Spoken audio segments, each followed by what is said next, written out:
अस्सलामुअलैकुम वरहमतुल्लाहि वबरकातुह।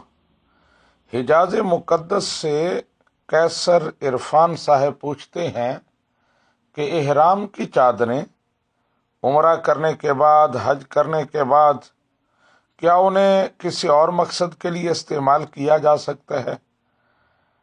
इसी तरह कफन के लिए उन्हें इस्तेमाल कर सकते हैं। तो इस सिलसिले में गुजारिश ये है कि कैसर इरफान साहिब बेशक इन चादरों को कफन के लिए भी इस्तेमाल कर सकते हैं और दीगर मामलात में भी आप इन्हें इस्तेमाल कर सकते हैं। शरीयत की तरफ से कोई ऐसी पाबंदी नहीं है कि जो चादरें इहराम के लिए इस्तेमाल हुई हैं अब वो किसी और मकसद के लिए इस्तेमाल ना हों। हाज़ा मा इंदी वल्लाहु व रसूलुहु आलम बिस्सवाब।